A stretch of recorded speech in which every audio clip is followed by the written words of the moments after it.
The words critical race theory crop up in plenty of headlines these days. What is this theory? Why should we care? The John Locke Foundation addresses these questions and others in a new Critical Race Theory primer. Joining us now to discuss it is co-author Brian Balfour, Senior Vice President of Research at the John Locke Foundation. Brian, first of all, we've all heard these words, critical race theory. What are we talking about? Right. Well, at its essence, and it's described this way, we kind of steal a quote from some folks who have been following this very closely. But critical race theory is a theory by which they try to eliminate racism by seeing it everywhere and in everything. And we can kind of get into the origins of it and where it developed. But basically what it does is it uses the Marxist framework to view society as being divided into two groups, that of oppressors and the oppressed. And in the original Marx version of that, of course, it was based on economics.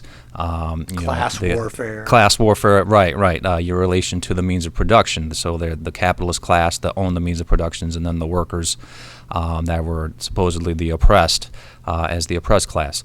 And so fast forward to today, we use that same framework, or critical race theorists use that same framework, but then they apply identity politics to that same framework. So now the oppressed are the marginalized communities, people of color and so forth. The other folks, gender and sexual identity and so forth. So those groups are considered the oppressed now by our current social structure.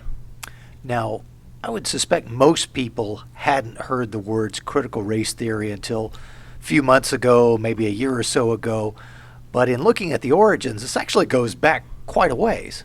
Yeah, absolutely. This goes back a long ways, and I think even the origins we can talk about, and we lay this out in the brochure, of critical theory itself, which really came about from the Frankfurt School. Frankfurt School was a group assembled of Marxists back in the 1920s in Germany, of course, and they were really their motivation was to figure out why the Marxist class revolution never took place, why the workers never overthrew the system, right? So they wanted to try to figure out why that happened. Couldn't just because they were wrong.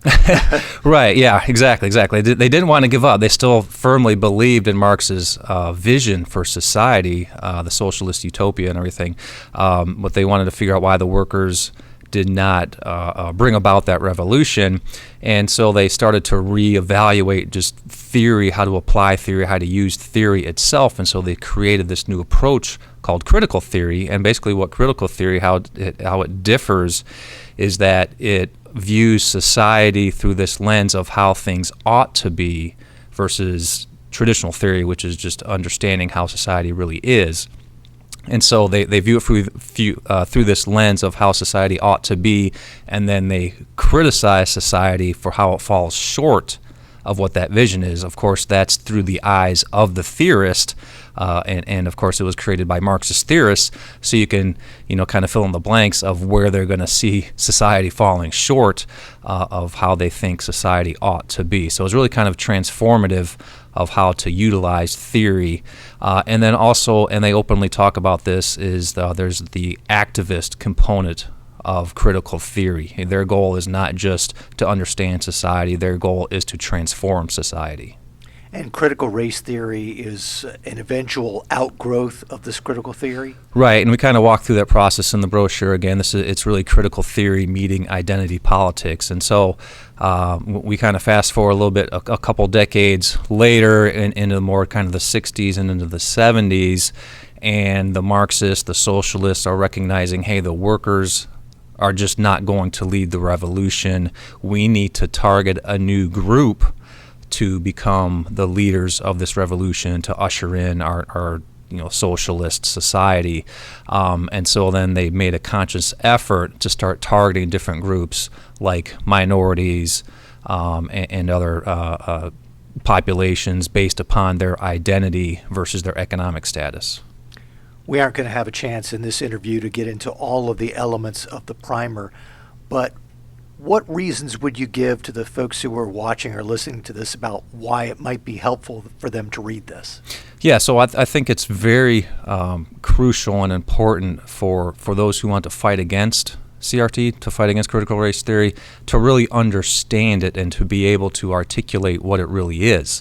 We only discredit ourselves if we go out and protest something and then we're mischaracterizing it, and so our arguments can be dismissed as being just uneducated and not really knowing what we're talking about. So it's really, I think, really important to really just kind of educate yourself and understand what critical race theory is really all about, kind of its origin story and its background and what they're trying to accomplish.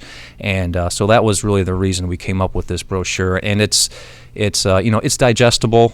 It's something you can sit down and read in one sitting, but it also was important to us. There's a lot of quotes from the actual critical theorists and critical race theorists themselves, so you don't have to take our word for it. We're quoting them directly. This is what they are actually saying. This is what they're saying. What their goals are. This is how they're describing their theory and the activist component of it as well. So we can really pin down exactly what it's all about and understand what they're trying to accomplish, and in so doing, we can be far more effective in fighting it. The title of the piece, once again, is Critical Race Theory, a John Locke Foundation primer. Its co-author is Brian Balfour, Senior Vice President of Research at the John Locke Foundation. Thanks so much. Thank you, Mitch.